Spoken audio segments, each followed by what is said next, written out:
지금 연속해서 모세가 세상을 떠나면서 12지파에가 복을 내리는 말씀 중에 하나입니다. 지금까지 우리는 두 사람을 나눴는데 여러분 6절에 르우벤이고요. 그리고 7절에 유다입니다. 오늘은 8절에 레위 지파인데요. 이 레위를 우리는 제사장 그룹이라고 알고 있죠. 그러나 이 레위를 우리가 별명을 하나 붙여보면 칼잡이입니다. 칼잡이 레위인이라고 여러분 머릿속에 각인시켜도 좋습니다. 태어나면서부터 칼잡이고 일생을 칼잡이로 살다가 죽습니다. 이 제사장은 하는 일이 동물을 잡는 일이죠. 동물을 잡는 칼잡이입니다. 아주 예리한 칼을 들고 날렵하게 동물을 해부해서 하나님 앞에 올려드리고 그리고 이스라엘 백성들에게 나눠 먹을 수 있도록 레위인들이 나눠 먹을 수 있도록 서로 분배하는 자리가 바로 이 칼잡이 레위입니다. 자, 이 레위는 누구의 배에서 태어났나? 누구의 몸에서 태어났나? 야곱과 레아라는 여자의 몸에서 태어납니다. 이 레아는 6명의 아들을 탄생시키죠. 그리고 디나라는 딸 1명을 출생합니다. 이것이 레위와 무슨 관계가 있느냐면 거듭 말씀드리지만 레위는 태어나면서부터 칼잡이라는 사실을 꼭 명심하십시오. 하나님께서 이 칼잡이인 레위를 왜 제사장으로 쓰시는지를 우리는 알 수가 있습니다. 이 디나가 세겜의 남자들에게 어느 날 성폭행을 당합니다. 이 소식을 들었던 야곱이 아무 힘이 없어 그냥 넋을 놓고 있을 때 레아의 몸에서 태어난 두 아들이 나섭니다. 바로 그 사람의 이름은 시몬과 그리고 레위입니다. 이 시몬과 레위가 자기 누이 동생 디나가 성폭행 당했다는 소리를 듣고 세겜 사람들을 찾아갑니다. 우리 누이 동생을 너에게 줄 테니까 데려가라. 그런데 조건이 있다. 할례를 받아라. 세겜의 남자들이 이 세겜의 추장이 이 디나를 너무나 사모한 나머지 레위와 시몬이 제안한 이 할례를 덥석 받습니다. 할례를 받고 나는 이 디나를 나의 아내로 받아들이겠다고 서로 딜을 해요. 그리고 이 추장과 그리고 세겜의 남자들이 할례를 받습니다.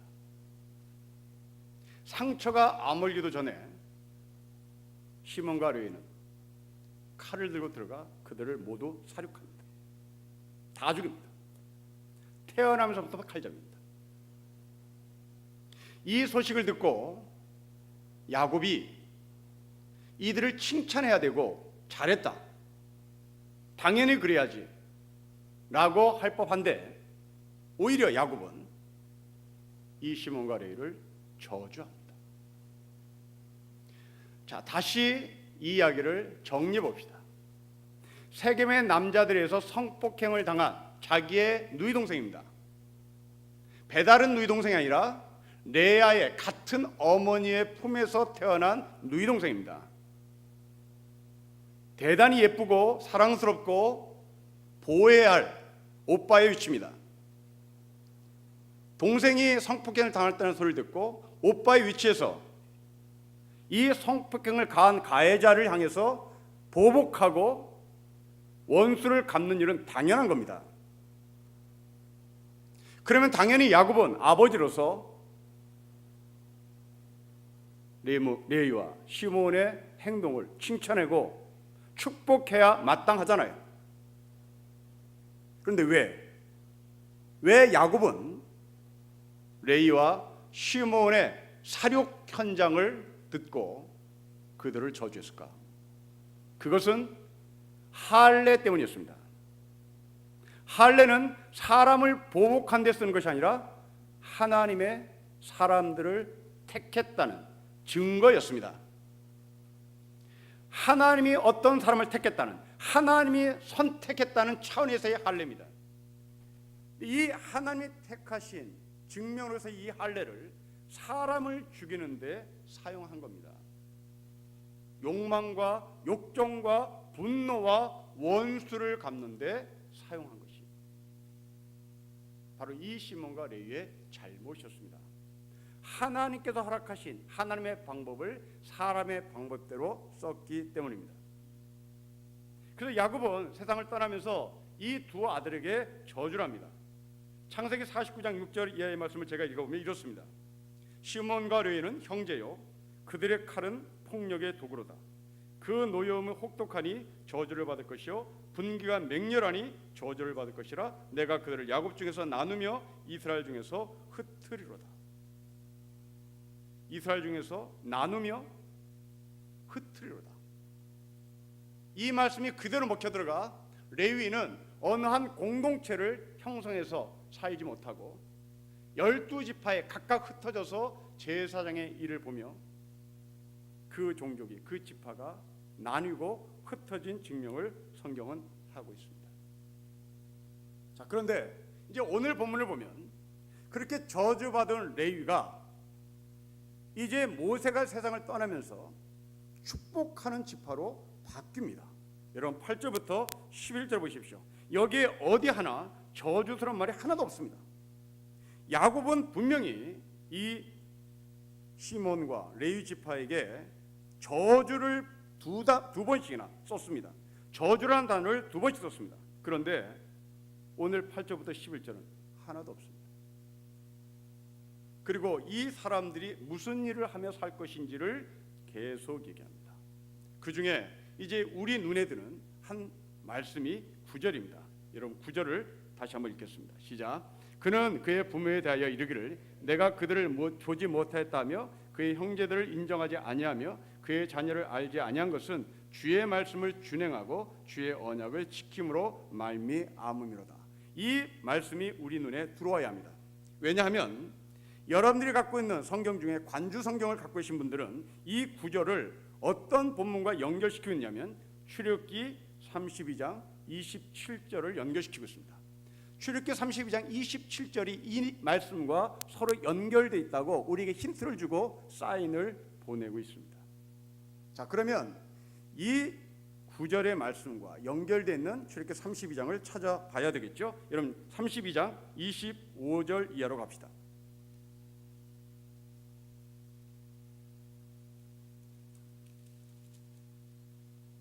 자, 출애굽기 32장 25절 이하의 말씀입니다.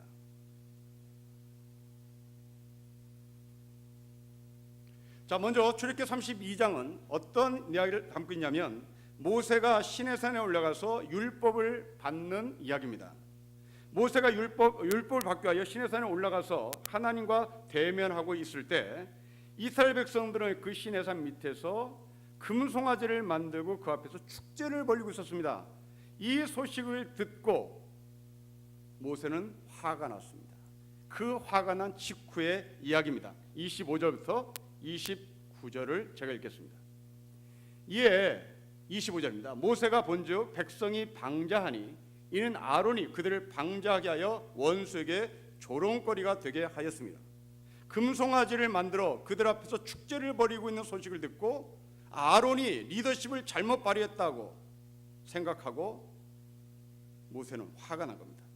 26절 화난 모세의 얼굴입니다. 이에 모세가 집 문에 서서 이르되 누구든지 여호와의 편에 있는 자는 내게로 나오라 하매 레위 자손이 다 모여 그에게로 합니다. 자, 이 문제를 해결할 사람 나와봐. 그랬더니 레위가 나옵니다. 제일 먼저 레위가 나옵니다. 다른 지파가 아무도 나오지 않고 레위가 제일 먼저 우리가 하겠습니다 라고 나오죠. 그러자 27절에 모세가 미션을 줍니다. 그들에게 이르되 이스라엘의 하나님 여호와께서 이렇게 말씀하시기를 너희는 각각 허리에 칼을 차고 진 이문에서 저문까지 왕래하며 각 사람이 그 형제를 각 사람이 그 자기의 친구를 각 사람이 자기의 이웃을 죽이라 하셨느니라. 레위 자손이 모세의 말대로 행하며 이날에 백성 중에 3,000명가량이 죽임을 당하니라. 모세가 이르되 각 사람이 자기의 아들과 자기의 형제를 쳤으나 오늘 여호와의 헌신되게 되었느니라. 그가 오늘 너에게 복을 내리시리라. 자, 두 번째 칼잡이입니다. 첫 번째 칼잡이 바로 그것은 디나를 폭행한 세겜 사람들을 죽이기 위하여 분노를 원수를 갖기 위해서 죽이기 위하여 자기의 욕망대로 칼을 휘둘렸던 칼잡이 레위.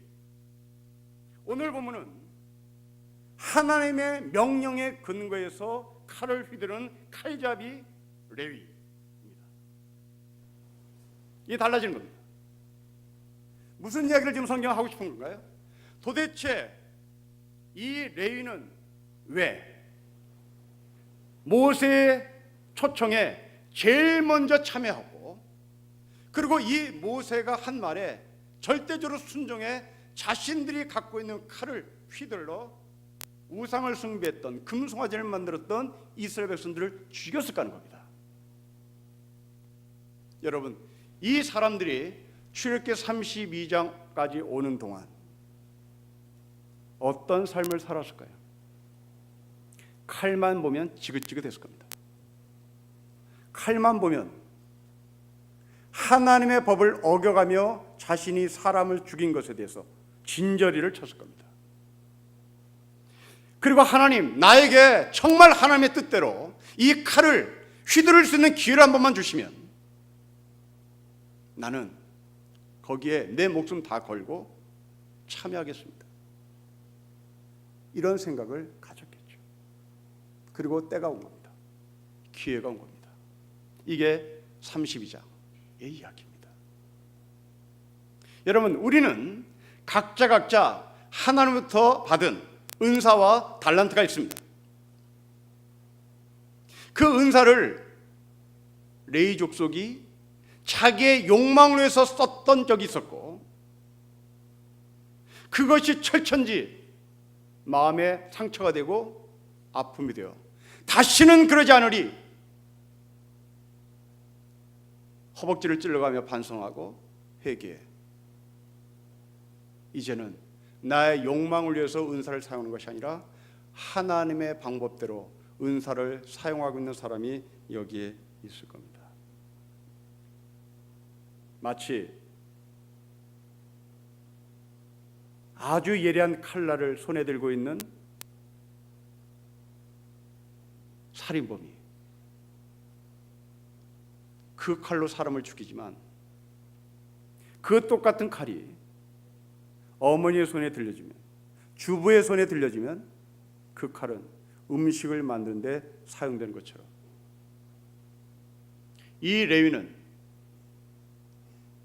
처음에 칼잡이를 할 때는 마치 살인범의 손에 들진 칼이었고, 이제 이것이 끝난 이후에 자기의 삶이 얼마나 무너졌는지를, 망가졌는지를 알았던 이 레위는 자신이 들려지는 이 칼들을 자신의 욕망대로 쓴 것이 아니라 하나님의 방법대로 쓴 겁니다. 똑같이 사람을 죽였으나 사람을 죽이는 목표와 철학과 가치는 달랐습니다. 언젠가 젊은 청년이 제게 찾아와서 자기 문제를 상담을 했습니다. 그건 다름 아니라 아주 쉬운 거였습니다. 술, 담배를 끊지 못하는 것 때문에 고민하고 이것을 어떻게 하면 좋겠냐는 질문이에요. 왜 형제는 술, 담배 때문에 고민을 하는가? 라고 질문했습니다. 그러자 이 학생이 대단히 순진하게 답을 하는데, 우리 아버지는 장로님이에요. 우리 어머니는 권사님이에요. 정말 신실한 장로고 정말 신실한 권사입니다. 그리고 자기는 청년회 회장까지도 지낸 사람이라고 소개를 합니다.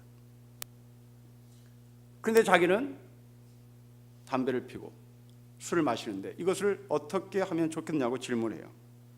제가 뭐라고 답을 했을까요? 형제, 계속 펴라.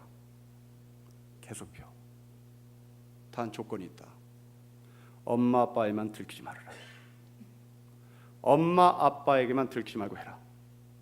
너희 엄마 너희 아빠는 신실한 장로로서, 신실한 권사로서 담배를 피면 까무러 칠지 모르니까 엄마 아빠에게만 들키지 말고 해라. 내 앞에서 담배를 피워도 나는 까무러 치지 않는다. 하나님 앞에서 담배 피워도 하나님은 까무러 치지 않을 거다. 근데 너희 아빠 엄마는 까무러 칠 거다.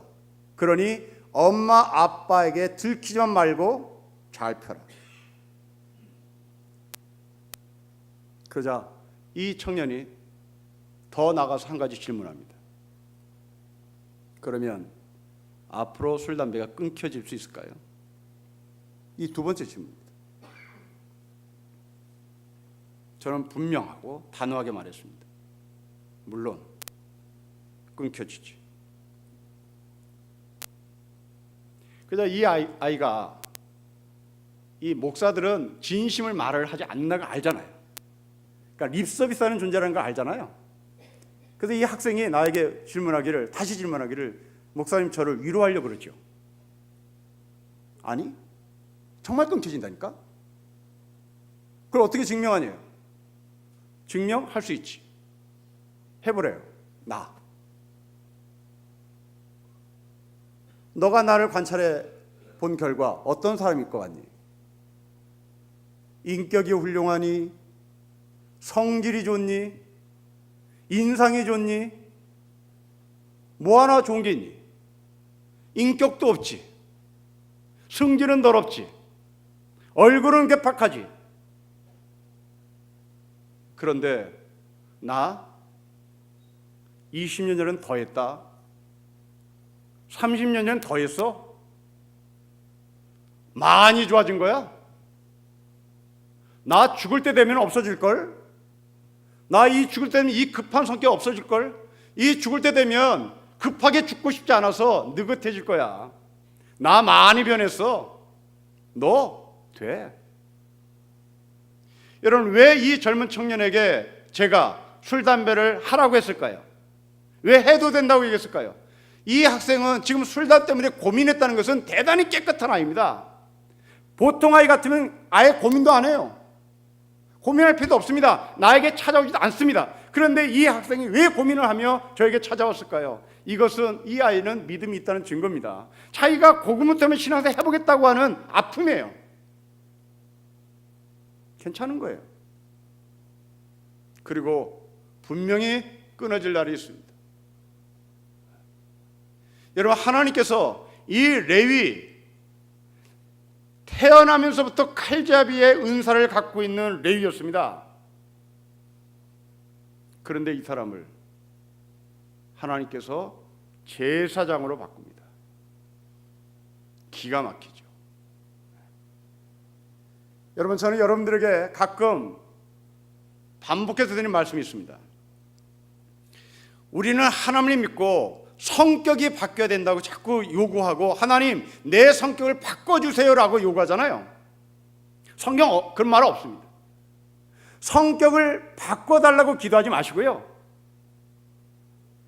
그 천성을 하나님 사용해달라고 요구하는 게 더 빠릅니다. 지금이 나면서부터 칼잡이, 이 칼잡이를 하나님께서 제사장으로서의 칼잡이로 사용하시잖아요. 하나님을 믿는 이 레위가 하나님을 믿은 이후로부터 이 출애굽기 32장까지 오는 동안 이들은 칼을 버린 게 아니에요. 이들은 여전히 칼을 쥐고 있었습니다. 이들은 여전히 칼의 은사를 들고 있었다고요. 제발 이 칼을 쓰지 못하도록 내 팔을 잘라주세요 라고 말을 하지 않았다. 여러분, 여러분의 성격이 급합니까? 그 급한 것을 느긋하게 바꿔달라고 기도하기보다 그 성격을 하나님께서 사용해달라고 기도하는 것이 더 빠르단 말입니다. 여러분이 그 사기꾼 같은 성격 있죠? 사람 앞에 대단히 립서비스 잘하는 사람이 있습니다. 그래서 그 사람과 얘기하면 훌끗 넘어가는 경우가 왕왕 있어요. 네, 그것이 여러분에게는 가만히 생각하면 굉장히 더러운 성격이고, 내가 왜 이런 성격을 갖고 태어났나 하고 굉장히 고민할 겁니다.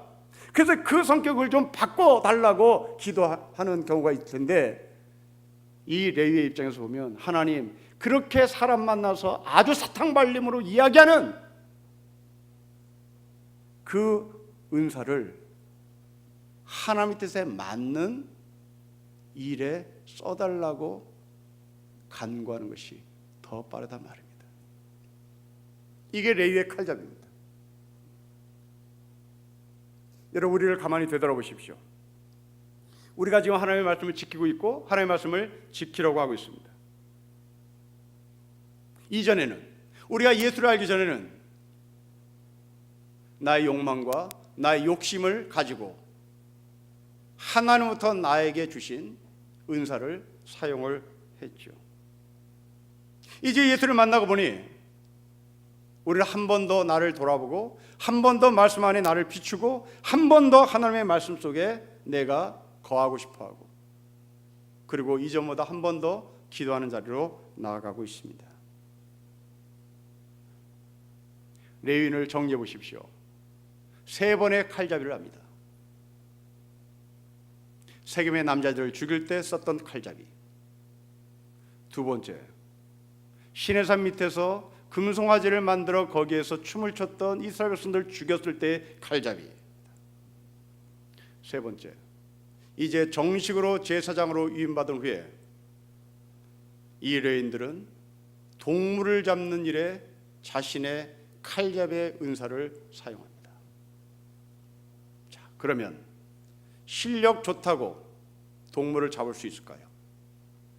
정말 그래도 되는가요? 이 질문에 성경은 이렇게 답을 합니다. 여러분, 오늘 본문을 다시 보십시오. 10절입니다. 10절 같이 읽겠습니다. 시작. 주의 법도를 야곱에게, 주의 율법을 이스라엘에게 가르치며 주 앞에 분향하고 온전한 번제를 주의 제단에 드리리로다. 10절에 2가지 말씀합니다. 율법을 가르치세요. 제사 드릴 때 온전한 번제를 드리세요. 실력 있다고 되는 게 아닙니다. 이 사람들의 실력이 다시 율법으로 돌아가서 율법에서 말하는 것과 내가 갖고 있는 실력이 일치되는지 확인하는 겁니다. 이때 이 레위인들은 율법을 가리키던 중에 할례라는 단어만 나오면 이 사람은 경기했을 겁니다. 할례는 이렇게 해야 해, 할례를 받을 사람은 이런 사람이야 하는 이 문구를 읽을 때마다 이 레위인들은 가슴이 철렁철렁 내려앉았을 겁니다. 그 이후로부터 이 레위인은 이스라엘 백성들 앞에 할례는 이런 것이야 라고 가르칠 때마다 자기가 과거에 이 할례를 이용했던 것을 간증했을 것이고, 제사장들에게, 후배 제사장들에게 할례를 정말 잘해야 한다, 정말 율법대로 성경대로 제사 드리는 방법대로 네 실력대로 하지 말고 하나님께서 허락하신 율법과 하나님께서 기록하신 제사의 방법대로 해야 한다 하고 누차 얘기하고 또 했을 것입니다. 여러분, 그렇습니다. 지금 이 레위인들은 타고난 칼잡이입니다. 그러나 이들은 자신들의 실력을 믿고 아무나 칼을 휘두르는 것이 아니라, 제사장이 된 이후에 아무렇게나 칼을 휘둘러 동물을 잡는 것이 아니라 율법의 근거에서, 그리고 온전한 제사를 드리는데 이들의 정신을 집중시킵니다. 만일 이런 모습을 보고 이 레위인을 향해서 손가락질을 한다면 이런 벌을 받게 될 것이라는 겁니다. 여러분, 11절입니다. 같이 읽겠습니다. 시작. 여호와여, 그의 재산을 풍족하게 하시고 그의 손의 일을 받으소서. 그를 대적하여 일어나는 자와 미워하는 자의 허리를 꺾으사 다시 일어나지 못하게 하옵소서입니다. 여러분, 이 11절의 말씀을 누가 사용하는지를 봅시다. 레위인이 사용하는 겁니다. 우리가 10절의 근거에서 정확하게 율법을 가리키고 그리고 제사를 정확하게 드리면 11절에 하나님 우리에게 풍족한 재산을 주실 것이다. 그리고 만일 우리를 대적해서 우리를 미워한다면 우리를 미워하는 자의 허리를 꺾을 것이다. 그리고 다시는 일어나지 못하게 할 것이다. 아주 무서운 경고를 합니다. 여러분, 이 11절을 누가 사용하던가요? 그렇습니다. 이 땅의 못된 목사들이 사용합니다. 이 땅의 못된 목사들이 나 제사장이야, 나 레위인이야, 나 건드리면 니들 다 죽어. 강대상에서 겁도 없이 말을 하죠.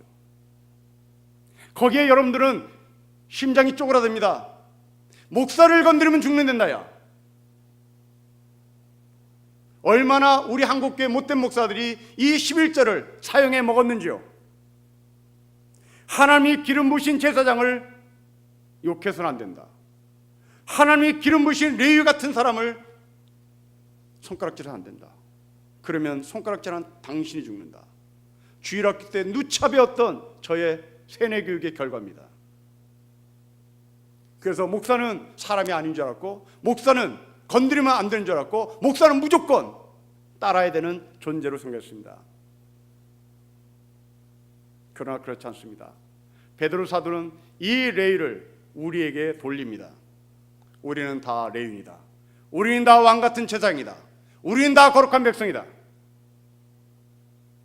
어떤 특정한 인물이 레위인이 아니라, 어떤 특정한 인물이 제사장이 아니라, 우리 모두 다 예수 그리스도 안에서 제사장이고 레위고 왕같은 제사장이라고 베드로 사도는 우리에게 분명히 이야기합니다. 자, 그러면 오늘 이 8절부터 11절은 모두 우리에게 하는 이야기입니다. 레위 족속인 당시의 제사장, 그것을 오늘날 목사라고 환치시켜서 말하는 못된 목사의 말을 버려야 되고, 우리는 이 8절과 11절이 우리 전체에게 하는 이야기는 사실을 기억해야 합니다. 여러분, 4년제 대학을 졸업한 후에 전문대학원에 가서 3년 동안 공부해야 하는 영역이 우리나라에 세 군데가 있습니다. 첫째는 로스쿨입니다. 두 번째는 의학전문대학입니다. 세 번째는 신학대학원입니다. 이 세 개의 영역은 반드시 4년제 대학을 요구합니다. 세상의 모든 직업은 중학교를 나와도 고등학교를 나와도 대학을 나와도 다 할 수 있습니다. 대학원을 요구하지 않습니다. 대학원은 옵션입니다. 그런데 대학원이 옵션이 아닌 대학원이 필수인 영역, 거기는 로스쿨, 메디칼, 신학입니다. 여러분, 이 세 개의 영역의 공통분모가 무엇인지를 보십시오. 이 세 개의 영역은 사람을 다루는 분야입니다. 로스쿨, 인간의 양심을 다룹니다. 메디칼, 인간의 피지컬 모습을 다룹니다. 인간의 몸을 다룹니다. 신학, 인간의 영성을 다룹니다. 무지무지 중요합니다. 함부로 맡겨서는 안 됩니다. 로스쿨, 사법연수원, 법조인 윤리가 없습니다. 법조인 윤리가 선택입니다. 그러니 징경주의 나오는 겁니다. 그러니 홍만표가 나오는 겁니다. 윤리가 필수해야 하는데 법조인의 윤리가 선택이 된 것이 우리나라의 희한한 꼴입니다. 메디칼 마찬가지입니다. 의료윤리 선택입니다. 의사들이 생명을 다뤄야 하는 사람들이 윤리가 얼마나 소중한지를 알고 윤리를 절대적으로 이수해야 함에도 불구하고 의학전문대학에서 필수가 아닙니다. 이건 도대체 뭘 말하는 거예요? 이 나라가 지금 뭘 하자는 거예요? 신학대학원, 사람의 영을 다룹니다. 무지무지 중요한 겁니다. 오늘 본문의 얘기입니다. 율법을 잘 가르치세요. 온전하게 제사를 잘 드리세요. 네 마음대로 하지 마세요. 네 마음대로 설교하지 마세요. 네 마음대로 해부하지 마세요. 네 마음대로 판결하지 마세요. 법전을 드세요. 해부학사전을 드세요. 성경을 드세요. 이게 왕같은 제사장인 저와 여러분에게 요구하는 삶입니다. 의학전문대학에 다니는 사람들, 그들은 선배로부터 발로 채가며 수술하는 것을 배웁니다. 그리고 그들은 평생 엿비끼고 살아야 되는 것이 의학사전입니다. 그들은 절대로 감으로 수술하지 않습니다. 그들은 절대로 감정으로 수술하지 않습니다. 그들은 아침에 기분 좋다고 룰랄라 수술하지 않습니다. 기분 나쁘다고 아무나 째지 않습니다. 모든 감정 다 배제하고 모든 자기 실력 다 내려놓고 오직 교과서에 근거해서 수술하는 사람들이 참된 의사입니다. 나머지는 다 돌팔입니다. 판사, 검사 마찬가지입니다. 기분 좋다고 판결 쉽게 내리지 않습니다. 기분 나쁘다고 판결 올리지 않습니다. 감정에 상관없이 법전에 근거해서 자기 앞에 서 있는 사람을 판결합니다. 이제 하나 남았습니다. 바로 영성을 다루는 신학대학원, 영성을 다루는 신학을 공부한 사람들, 영성을 다루는 왕같은 제자들. 안타깝게도 우리는 손에 교과서를 들기보다 감정을 손에 듭니다. 그 감정이 나에게 은혜라고 착각합니다. 당시 구약의 제사장이 칼을 들고 동물을 잡을 때 감정대로 동물을 잡지 않았습니다. 율법대로 동물을 잡습니다. 우리에게 요구되는 삶입니다. 여러분, 기독교 신앙은 감정 아닙니다. 기독교 신앙은 철저히 말씀 앞에 내가 벌벌 떠는 겁니다. 조심스럽게 성경을 읽는 겁니다. 한 채 오차도 없이 실수하지 않으려고 읽고 또 읽어야 합니다. 레위인, 이들은 타고난 칼잡이였습니다. 이들의 칼잡이는 3번 단계를 거칩니다. 자기 욕망을 위하여 칼을 썼던 적, 하나님의 법대로 칼을 썼던 적, 그리고 마지막에는 이제 자기의 삶 전체를 하나님께 바쳐 내 감정대로 살지 아니하고 오직 하나님의 법대로 살겠습니다. 그 고백을 한 채 자기가 세상 떠나는 그날까지 자기에게 주어진 이 칼잡이의 은사를 동물을 잡는 데 썼던 겁니다. 여기는 감정이 배제된다는 사실을 기억하십시오. 오직 말씀이 존재합니다. 이 말씀을 무릎 꿇고 읽으며 기도하는 가운데 말씀이 우리 모두 다 올바로 해석되는 하늘의 백성이 되시기를 주의 이름으로 축복합니다. 기도하겠습니다. 하나님 아버지, 이 레위인들이 가졌던 칼솜씨가 어떤 때는 정말 커다란 죄를 짓는 데 사용했고, 이제는 마지막으로 하나님의 영광을 위해서 이 칼솜씨를 사용하는 것을 우리가 나누었습니다. 주님, 우리 각자에게 주어진 은사, 우리의 욕망을 위해서 쓸 때가 있었고, 이제는 예수 그리스도 안에서 하나님의 법대로 쓰고자 하는 마음이셔서 진심으로 감사합니다. 원하옵기는 세상 끝날까지 우리가 하나님부터 받은 이 은사를 하나님의 법대로 온전하게 쓸 수 있도록 온전한 헌신과 결단과 결심을 허락하여 주옵소서. 우리의 못난 성격을 하나님 뜻대로 사용하기를 소망하오니 주여 우리의 성격을 받으시고 하나님의 뜻대로 우리를 사용하여 주옵소서. 주 예수 그리스도의 이름으로 기도합니다. 아멘.